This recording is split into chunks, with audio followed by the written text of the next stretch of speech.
the best speakers are the best listeners.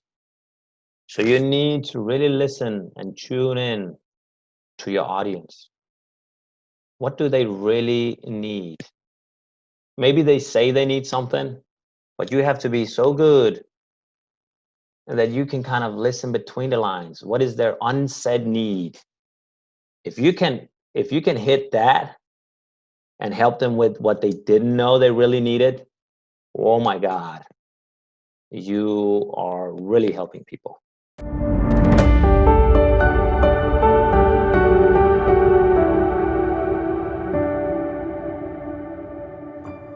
This is Denmark Real. My name is Amar. With me today is Asger Lindholdt. Asger, you have a PhD in chemical engineering. You speak more than 6 languages, right? Yeah, I do speak some languages. Yeah, not fluent, all of them, obviously. And you're also a keynote trainer, TEDx trainer, and more, and training people in public speaking. That's very true. Yeah. How did you jump from? Welcome to you first. And how did you jump from chemistry to public speaking? Big question. First of all, Amma, thank you so much for having me on the show. It's a real pleasure. So, well, it's actually a long story. See, I think we get to be shaped a lot by our circumstances. And I grew up in a family that really loved science and really went down that road. So I obviously got inspired by that. And that led me to study engineering. And I think I really wanted to, on a subconscious level, I didn't know it at that time, I wanted a little bit more appreciation and make my dad proud. So I decided to study engineering, and I put all my effort into that. And then I worked a few years in the industry. I wasn't fulfilled at all. I was just going to work primarily just to get the money, but I didn't know what to do. Then I had some friends that were studying at doing their PhD at the university, and I thought maybe that would be a great chance to really get to work with some exciting technology. And I did have a pretty good time as a student there. And then I did my 3 years as a PhD student there. But again, it wasn't fulfilling me on a deeper level. It was in many ways interesting, but I wasn't fulfilled. So I didn't really know what I wanted. But then I discovered through trying a lot of different things that I actually like teaching. I love learning, and I love to help people learn. And I thought this stage was an amazing place, because sometimes I would go out and hear speakers, and the really good speakers, they could change things. I could feel it inside my heart. And it wasn't just information, it was about changing my beliefs. And I wanted to be able to do that with people and to help more. So yeah, it probably came because I joined early on a club called Toastmasters. Because first of all, I thought, yeah, it's a nice skill to have at work. But then I discovered it's actually my passion to be on that stage. And now it's equally as much my passion to help people to get on that stage. It simply just feels amazing when I have a client and they said, yes, this is exactly what I needed. And you see that spark in their eyes. And I didn't see that spark when I looked into the computer screen when I was working as an engineer. So for me, it's a lot about human connection. And I feel I get that a lot more when I speak. And listen. It's actually one of the most important things as a speaker, to listen. But how important is it to stand on that stage and perform?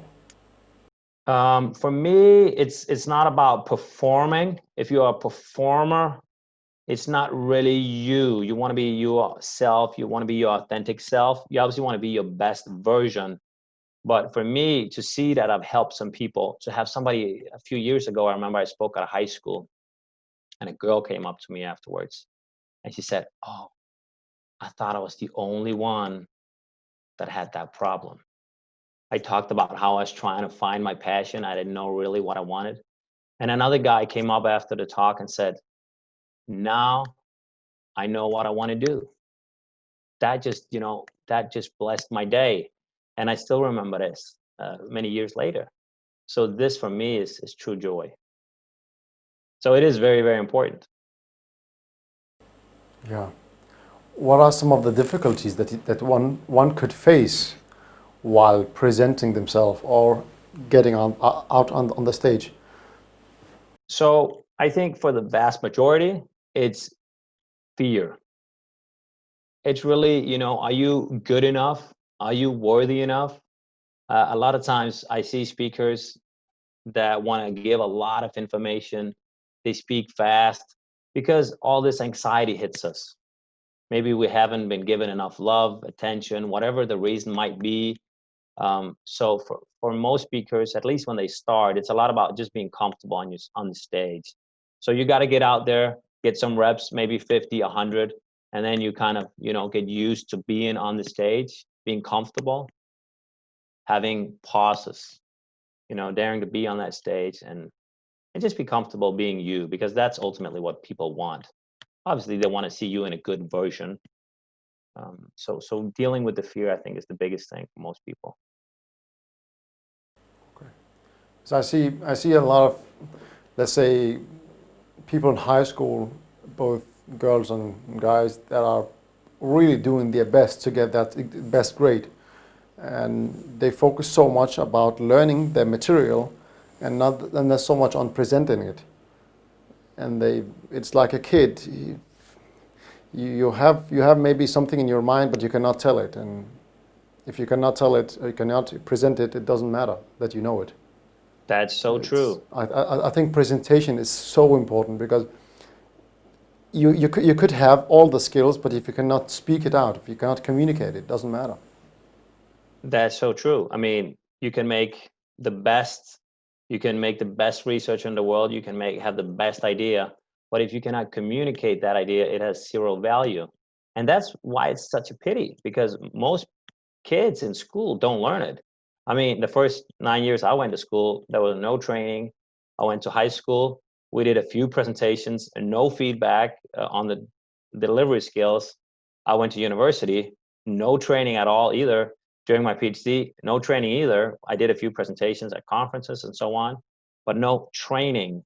People don't get training. And back in the old days, it actually used to be the most important thing. If you go back in the old Greek world, that was the most important thing. Learning rhetoric, learning to present your ideas. And I think we need to shift it back so we become much better speakers, that we can present our ideas. And it's not just for the individual person. It's because obviously it's great if you can go out and do that. But for me, it's also bigger. It's about democracy. It's about you being able to play a role in the democracy, because if you cannot make your ideas, if you cannot present them, how can you participate in a democracy? So it goes a little bit deeper than just your own self. We need people, and we need to hear their arguments, their voices. Yeah. I think that's true. That's true, because there is so many. They know how to write things. They know how to present them by writing it, but speaking it up, especially in front of an audience, that is where they hit a problem. They hit a wall. So how should one person train that?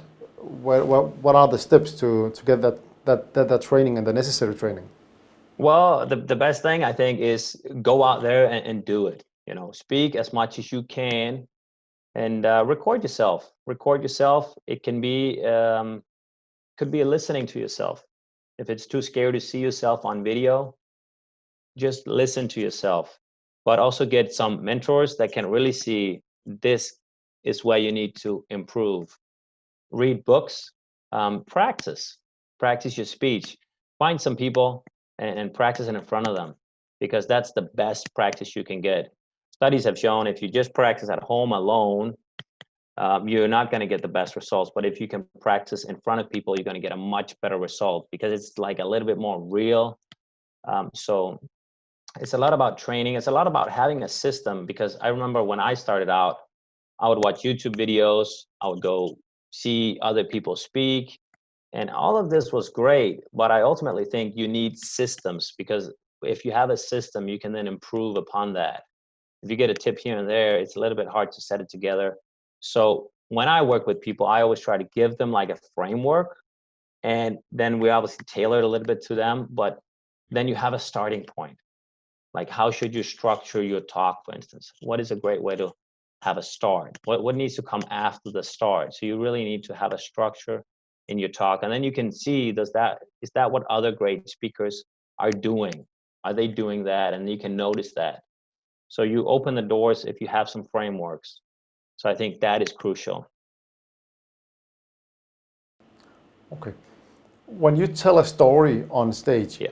does that story have a structure, a different structure? Because I know that storytelling is an art. Yeah. And it is one that we could perfect.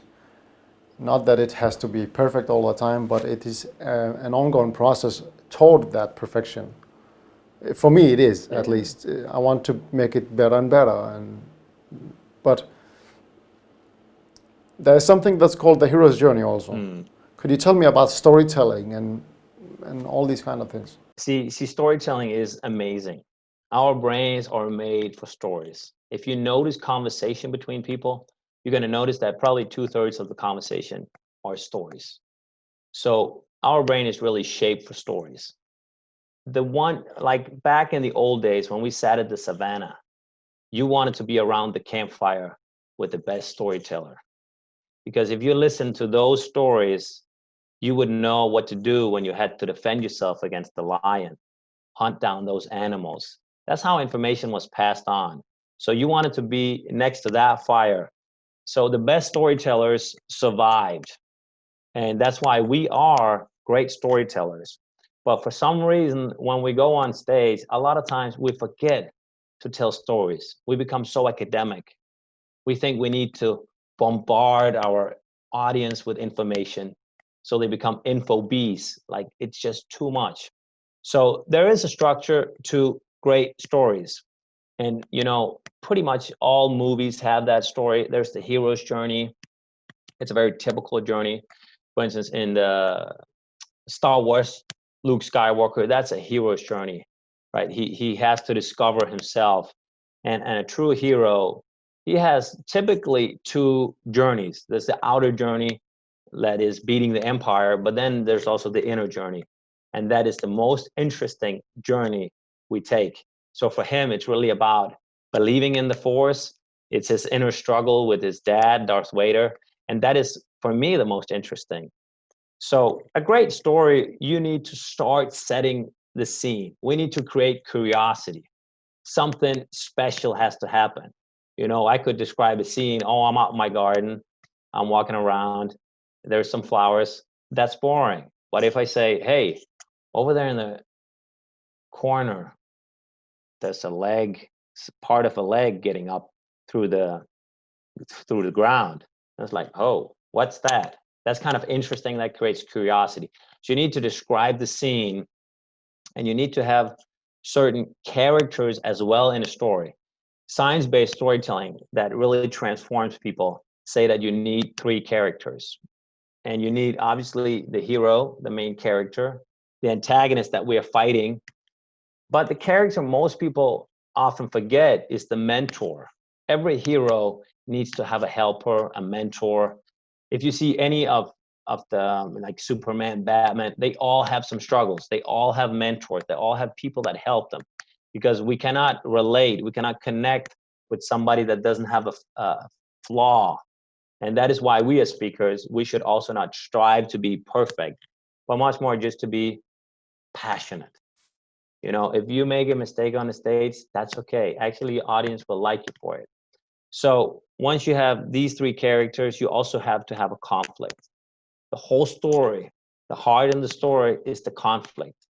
So the interesting thing is, how is that conflict then resolved? So most of the story, or most of the time in the story, we'll be dealing with how to handle or solve this conflict. And then there's this resolution. That's kind of like the last part. And then there's the change. There's a change in the hero after the story. So if Star Wars, obviously Luke becomes much more calm, believes in the Force. He's much stronger afterwards. So he changed inside himself as well. So that for me is really the key in a story: having a conflict, having these characters, being able to describe the scene, and describing the change the characters have, both on the outside and on the inside. Does that make sense? It does, and I love that you challenged me a bit when you said it shouldn't be perfect.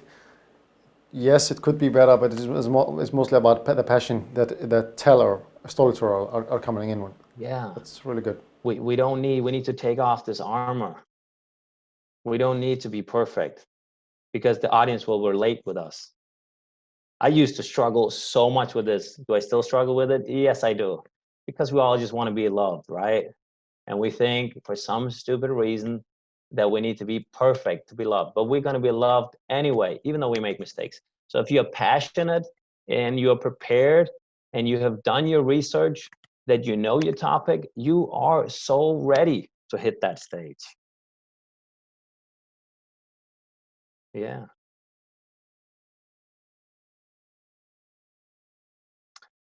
I think for me, probably my best moment, one of my best moments was when at that time, I wasn't training people. I just really discovered my passion and I went on stage. It was at Narborough Theater, and I think about 300 people came to watch me. And I got to share a story about a girlfriend I've had for 5 years and how she then cheated on me, and my story trying to win her back. Because she was really passionate about music and dancing. And if there's something I'm terrible at, that is dancing. I have total no talent within music. So then I was doing a lot of different things. And the people really had a good time when I told that story. And I think they could see some of the things in themselves. Like we all have these stupid, weird things we do, but we don't tell people, maybe very, very few people. So it was just an amazing experience to go out there and share my vulnerabilities and be okay with it. And just, receiving that people really admired that. That was just amazing. It made me get to speak at Bremen Theater in front of 1,000 people.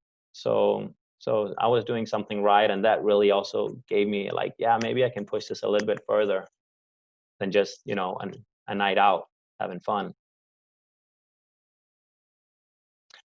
Yeah. Where does all that passion come from for striving that much? You have a PhD in chemistry, and you're now training. You're working with public speaking Yeah. in talerne.dk. Where does all this energy come from? I think, yeah, that's a good question. That's a good question. I think I'm just, high on life.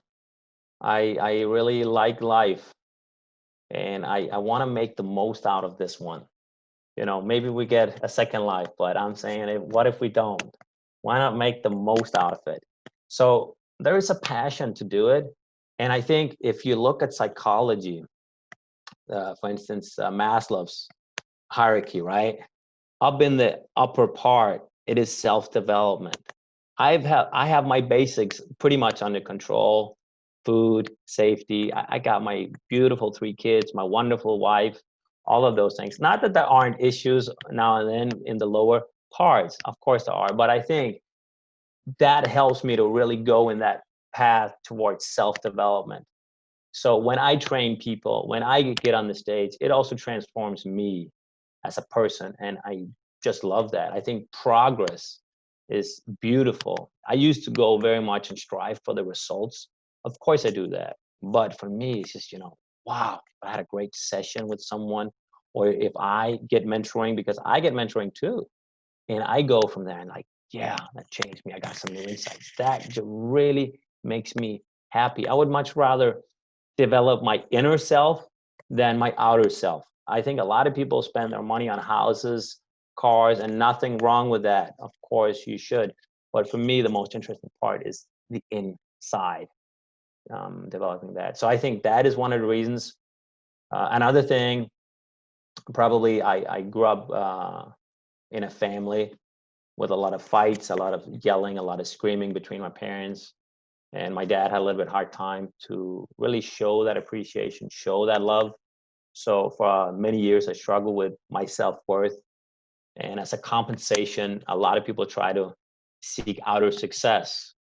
So part of me, especially maybe when I got on stage, was also to compensate a little bit to get that appreciation, get that love from other people. But that's the wrong reason to get on the stage. You shouldn't do it for you. You should when you are on the stage, you must care for that audience. You must be there for them. You must really love your audience. You must love them more than any other speaker, because if you really care for them, you can help them, and you need to put your own little ego aside. So I don't know if that answers your question. It was a little bit here and there. I heard that it is never about that speaker. It's always about the audience. Yeah. So it's about how you can evoke an emotion, or how can you change the energy. So it's not about the speaker and the teller. It's more about how can you affect them? How can you change the level of energy? Totally.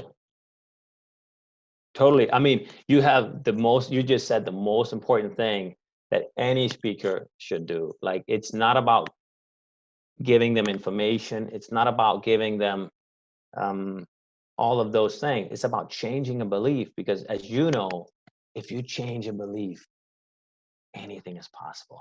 I mean, we can find the information. Like, it's so easy today. It's 2-3 clicks away, and you have that book, you have that video. So, I mean, if it was just about information, we would all be millionaires. We would all be millionaires with 6-packs, right? No problem. But the big challenge is the belief. And so for me, that changed everything. I got to go to a seminar, I think it was about 7 years ago, heard an amazing speaker, and there I changed my belief that I too could go on stage. And that is just still with me today. I don't remember many of the other things, but that belief stick with me. So when you are out speaking, think about the beliefs you can change, less about the information you give. It's all about belief, because that was where the true power comes, because then people will find that information themselves. They can do that. Of course you give them information, but still, it's about the belief. Yeah. So it's trying to get this gift packed in a beautiful package and deliver it in a nice way. So it is the information, but it has to be delivered in a certain way.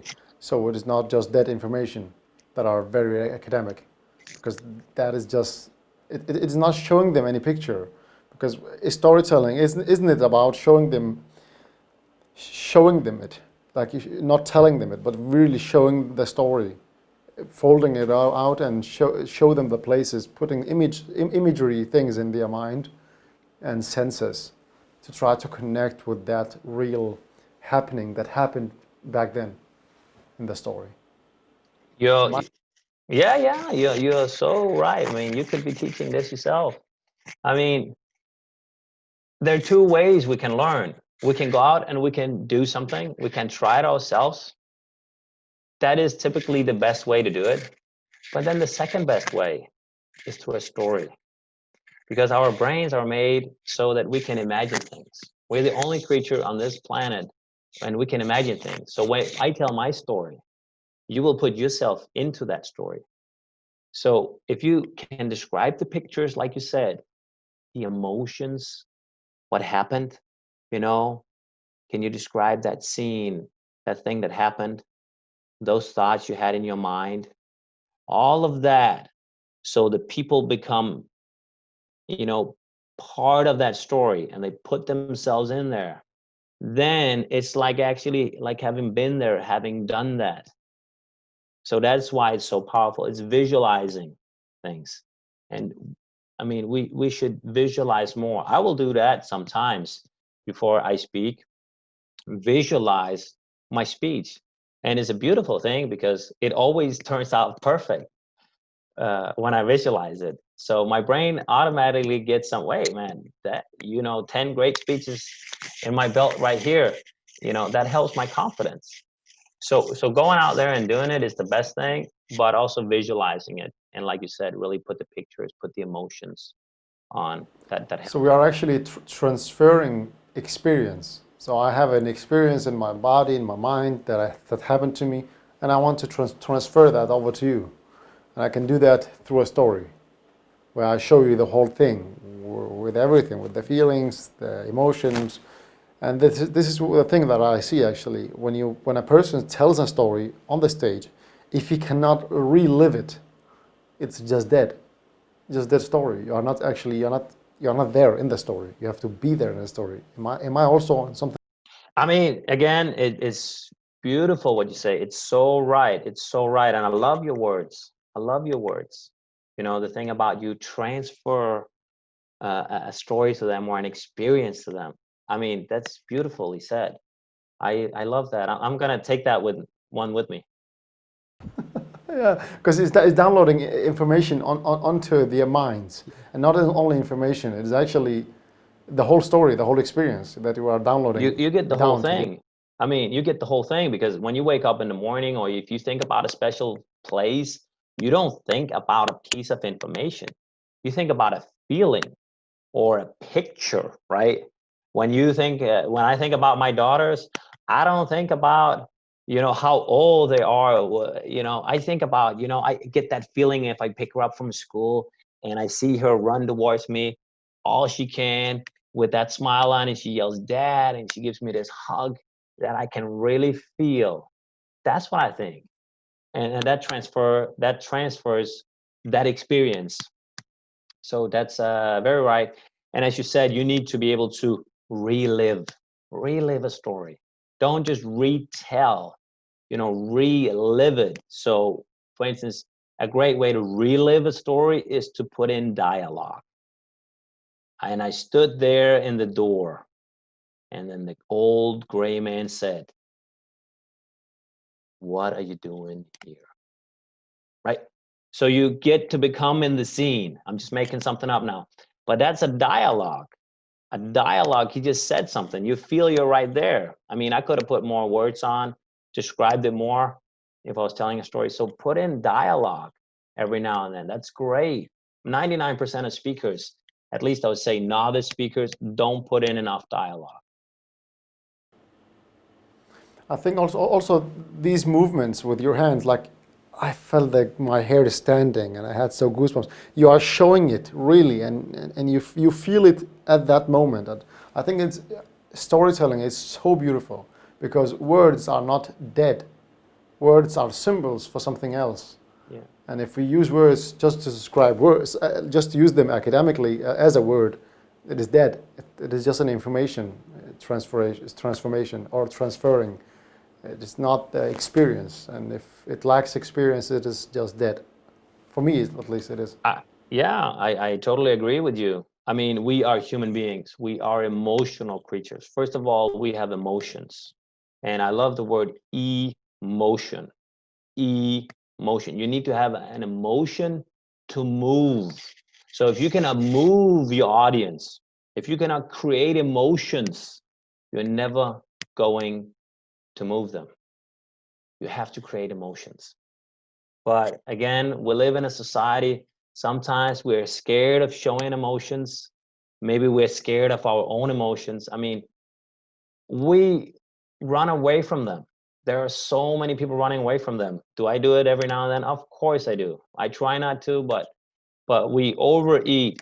Maybe we over exercise. We go out in the weekends and you cannot even strike up a conversation with a stranger without having, you know, crammed 5, 6 beers at least. What is that? It's wrong. We need to be able to be okay with our emotions. So you got to move that audience. That's the first thing you got to do. Yeah. As you said, it is very, very, very, very true because we are always trying to move the focus, and what you focus on is where the energy flows. And if you're focused on the beer, you focus on the training, you focus on all this eating, you are keeping yourself active, and that thing that is active is again shifting your focus to something that you now shifting your focus away from what you should be focusing on, which is your feelings, emotions, and how you feel right now, and what you can do so what you can do about it. So it's actually keeping yourself busy that is the problem, or what? Yeah, I agree. And you put it again very well. I love those words that we move ourselves away from it. So when I go out and speak, I always get nervous. The thing is just now I know it's part of the process. And one thing I learned from a very good friend of mine, Asbjørn Jensen, is a good friend, and we have this company together. he said, when the fear comes, and I've taken this tool from him, he just says, I just look at it. I take it up and I look at it. So I do the same now. It's like, hi, fear, you are here. And I believe every emotion we have wants us to do something good. It is there for a positive reason. Now, there might be a lot of negative side benefits with that emotion. So we might want to change down the road that emotion, but there is something good about that emotion. So that fear is telling me, don't get up there, don't try to think you are somebody. And maybe it also makes me try harder to train more, to practice more. So there is something positive in it.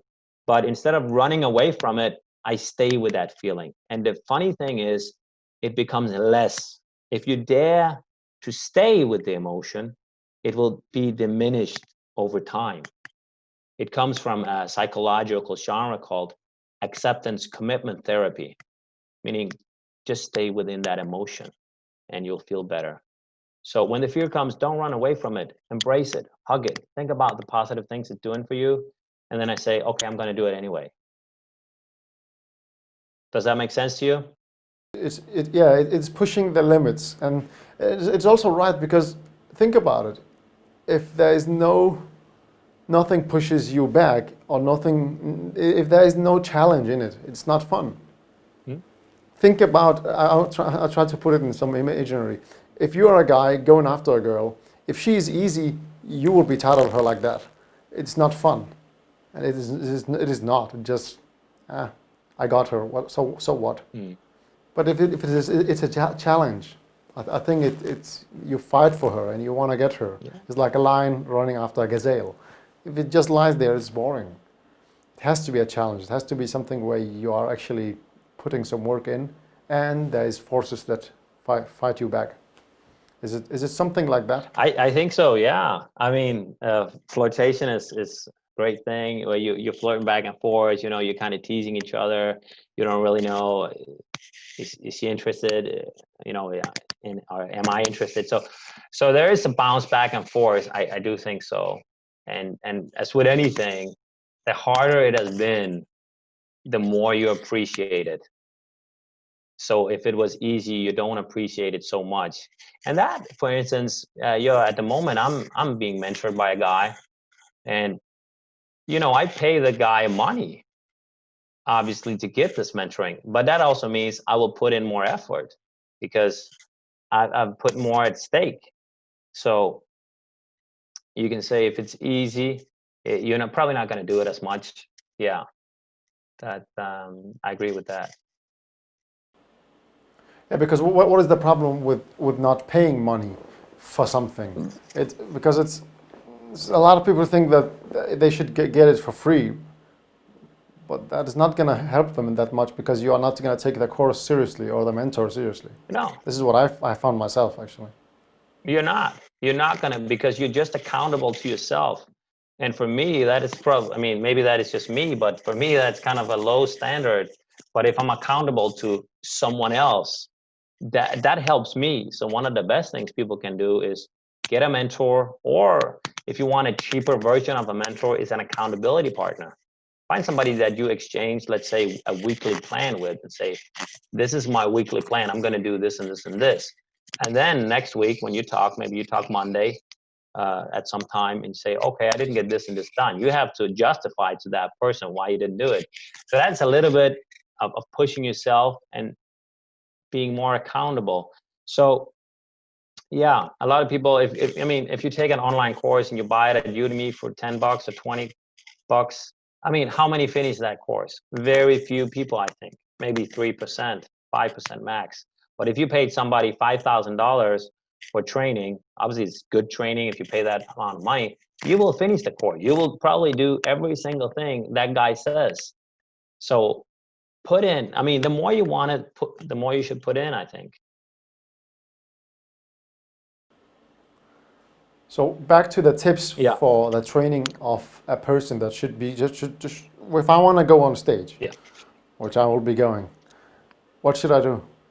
Oh, yeah. Is that training for the voice? Is that training for Where should I start? Yeah. Well, as I said, the best speakers are the best listeners. So you need to really listen and tune in to your audience. What do they really need? Maybe they say they need something, but you have to be so good that you can kind of listen between the lines. What is their unsaid need? If you can hit that and help them with what they didn't know they really needed, oh my God, you are really helping people. So when people come for training, there's a good old saying, I think it was Henry Ford. If the client says, what do you want? I want a faster horse, but you give them the car instead. So the first thing you think about, what is it the audience needs? And then you try to give them that. And you do it through storytellings, you do it through examples. You have to have a little bit of statistics, a little bit of information, and some clear calls to action. Clear call to action. What is the steps they can do? Maybe you leave them with 1 to 3 things they can go home and do. So you really inspire them and show them again through your stories, this is possible. It is possible for you. It's possible for anybody with a normal mind to do this, because most of the things, almost anything is possible for us. I mean, so identifying the needs of the audience is the first thing, and then you want to tailor it around that and find your stories, your personal stories. You can find personal stories from your own life. You can find stories maybe from your workplace, and you can take a story every now and then from somewhere else. But your main part of the presentation should be stories trying to help the audience getting that belief. Does that kind of help a little bit? Does it answer your question? Yeah, but it's like a little bit like a dance. You know, nobody is the same. So I mean, I'm quite energetic on stage, but it doesn't mean everybody should be that. I've seen great speakers almost just stand and just be like so grounded. So you need to also find your style. What's your style? Yeah, there's so many things to learn, and I think that takes so much practice, because these things I've tried to research them a lot on YouTube and on the internet. It's a lot of information, but like you said, it is not in the information, it's the belief. If you have to really live it, and that's that. Yeah.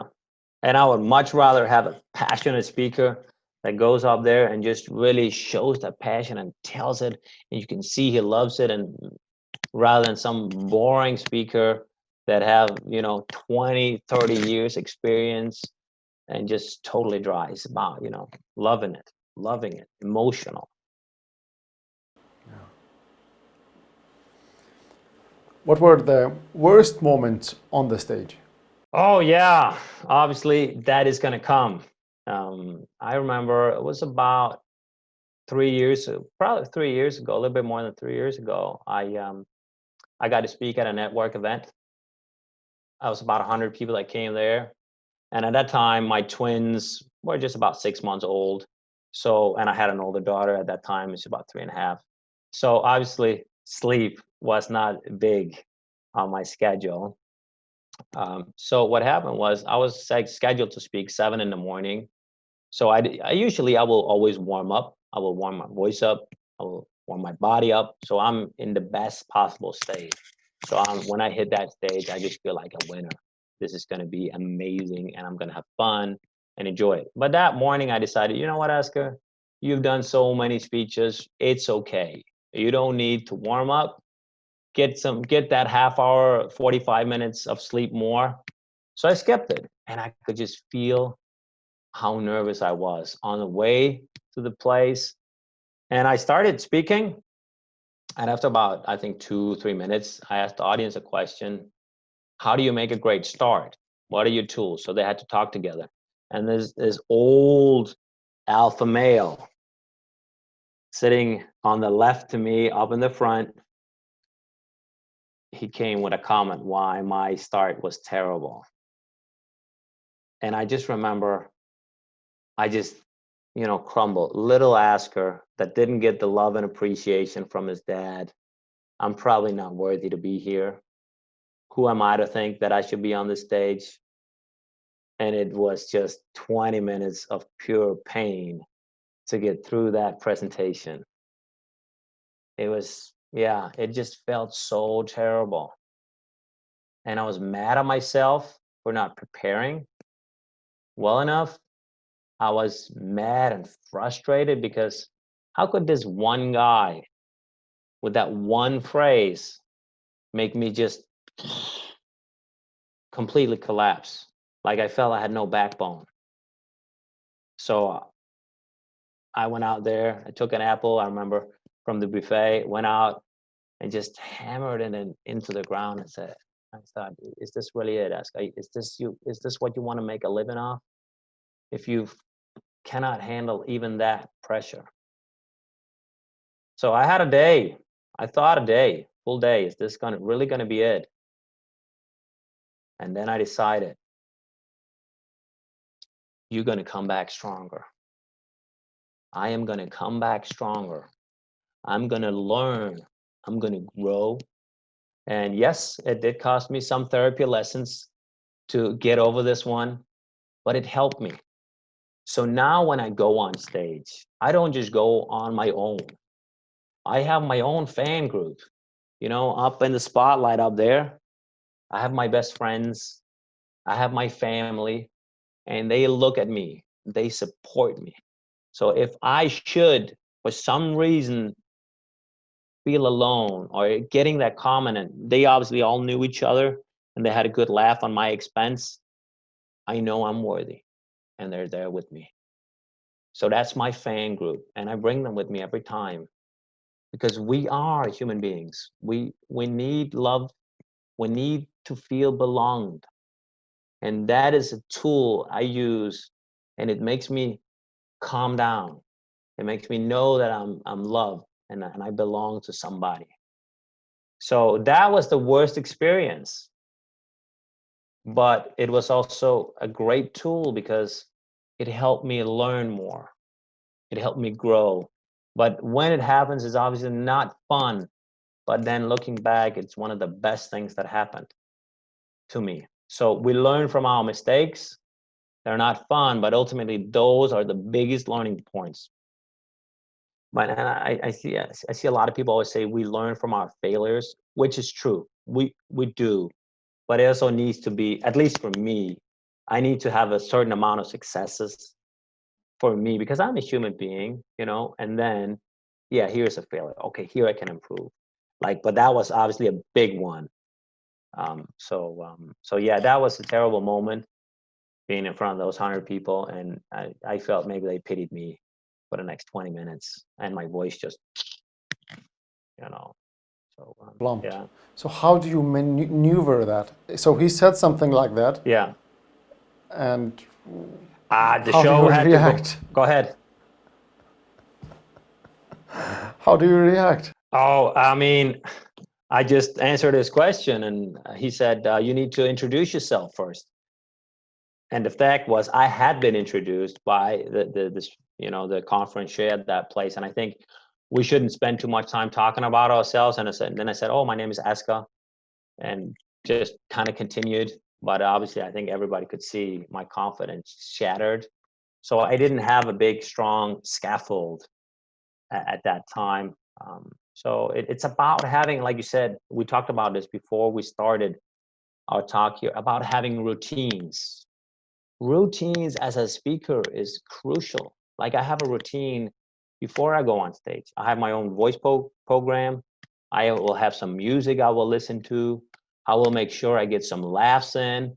And if I can't find anything funny, I will just laugh anyway. And I'll think about the people I love. So I do spend a good 45 minutes, an hour before, just really getting in the state and having that rhythm. And then I come early to the venue. So you get to greet people, connect with them, and you're like, okay, they know me. It's comfortable because almost everybody's always, they want to see the speaker succeed. So those are some rituals you have, because then my body is primed for success. It's primed. I can do this. I can deliver.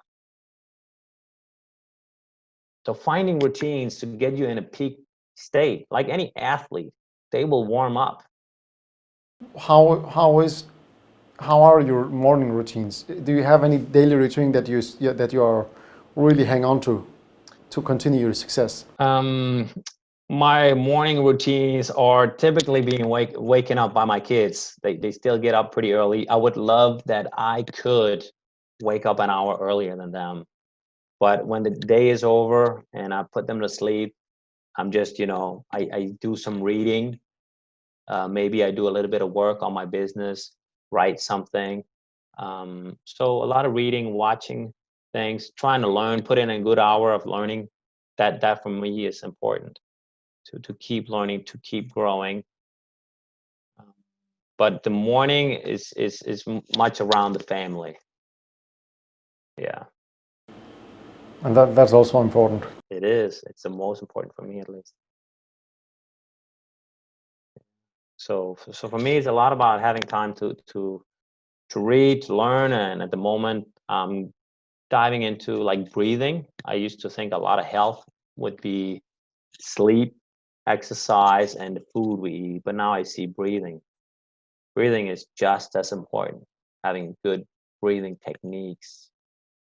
A lot of us we tend to come up here in our chest, but we really need to breathe with our diaphragm and get down into our abdominals.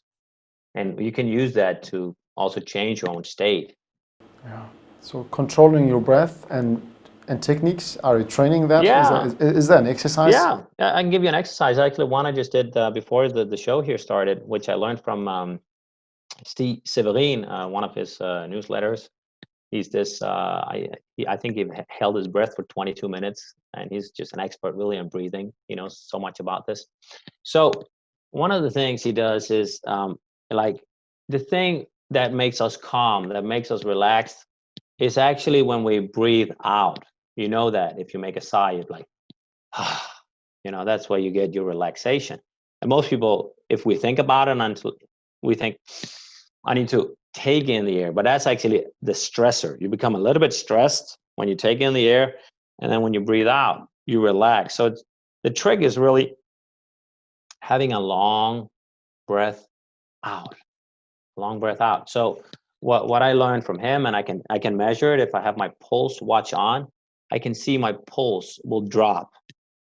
And if you lie on the bed and do some other techniques, you can really lower your pulse. I can get it lower than when I'm sleeping with these techniques. So I get relaxed. So, but the technique is really put your arms out in front of you, and then you will breathe in. And you hold a little bit. Yeah, you have them here together. Put your arms together here. Can you, like you clap? Like if you're clapping, yeah, right? And then you'll pull them, and then you breathe in through your nose, and you pull them outwards. You put them as like the Titanic scene. Yeah, you go. Then you breathe in. So you open your Okay. lungs. So we're here. Yeah, and then you put them out, and you breathe in through your nose. You hold a little bit, 1-2 seconds, and then you breathe out through the mouth. This time through the mouth, slowly, about twice as long as your in breath. So this is an exercise. So usually you don't want to breathe out through your mouth. But the reason we do it now is because you purse your mouth. You kind of close it a little bit, meaning you push the air out, but because the hole in your mouth is so little, it takes you a long time to breathe out, right? You have a higher pressure in your lungs, meaning you have more CO2 in your blood for a longer time. And what happens is we have this substance called hemoglobin, which the oxygen attaches to. See, the oxygen in our blood is released when the CO2 level goes up. So if you can have more CO2 in your blood, you get to release more air or more oxygen in your cells. So that means you need fewer breaths, and you can have a better use of the oxygen in your body. So it's actually healthy to have some slower out breath and improve your oxygenation through that. So yeah, that I use breathing, and there's some other techniques. It's still pretty new for me. I've been reading the last 3-4 weeks about this, but I can really feel it helps me. And I also teach this when I'm doing speaker training. I've done this for a longer time, where just, you need to think about your breath. This particular exercise I've given them when I do my training. And if you do it, you go home, everybody that watches this, go home. If you have a pulse watch, you can measure your pulse. You can also just measure it yourself. And then you can see it will drop, and you can feel it. You can really feel it in your body. So if you have any kind of important meeting or presentation, or like we talked about, a date, whatever, and you want to be in a peak state, that could be a really good tool to really calm yourself down, get some good air, get refreshed. I think because when anxiety takes over, it's over. It's tough to get yourself back to normal, and it's good to prepare yourself instead of going there being anxious, and afraid of public speaking. Or so preparation, like you said, it's very, very important. Yes, it is very important. And also, like you said, when anxiety hits, it's hard to do something. So for me, I think it has been a better way for me to use my body, because that I can still control. I can always do that exercise. But if I get negative thoughts, at least for me, it is harder to change that. It's easier for me to use my body. For instance, also, if I have a speaking engagement, a great way to get rid of your stress is just to walk. Cortisol, the stress hormone cortisol, you burn that off when you walk. Because if the lion is hunting you down, you don't walk, you run, right? So if you're in a good state, you walk.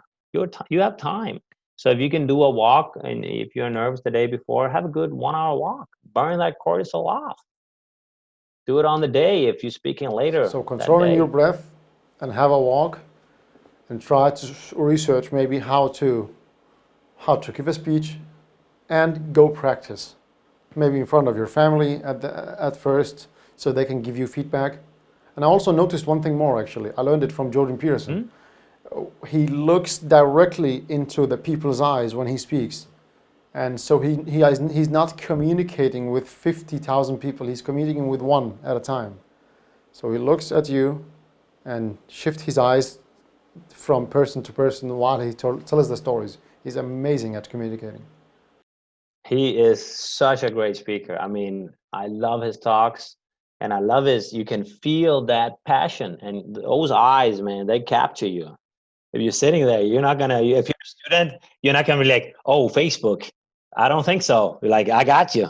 It's like, boom. It's like being an animal that is hunting you down. But the beautiful thing he does, it's done with love. You can feel he wants to do well for you. At least that's what the feeling I get.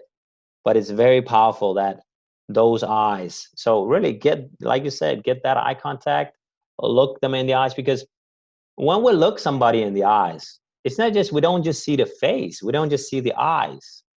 We look into the soul. We get to look deeper. So if you are a speaker and you truly want to connect with your audience, and you have little time, you got to get that eye contact, because they will remember that. It's like, he looked just at me. Wow. Right. And maybe you looked at somebody else, but because it was further down in the rows, they felt you were just looking at them. So good eye contact plus a smile to soften it, because it can be a little bit intimidating with very strong eye contact. That is just the beauty. I think it's very, very important, because it's like having a cable and you connect it to that person. Now we are in communication. Now we're talking in every direction. You are not connecting with anyone. It's like having this is why we say you have to have a niche. You have to have an audience to talk to when communicating your brand, or otherwise you're communicating with everybody. And if you communicate with everybody, you are not communicating with anyone. That's also true. Yeah. Yeah. Sure. Asger, any last words? I don't know. I mean, it's just been a huge pleasure to be here on the show. I'm so happy you invited me, and I look forward to us doing this in the studio. And it's just, yeah, I don't know. I don't have anything else to say. It was a lot of fun, and I hope everybody listening here, you get a lot of value out of it. I hope that too. I hope that too. And thank you for spending your time with me. It's amazing to hear your stories and techniques on how we do things. So thank you for being here. My pleasure.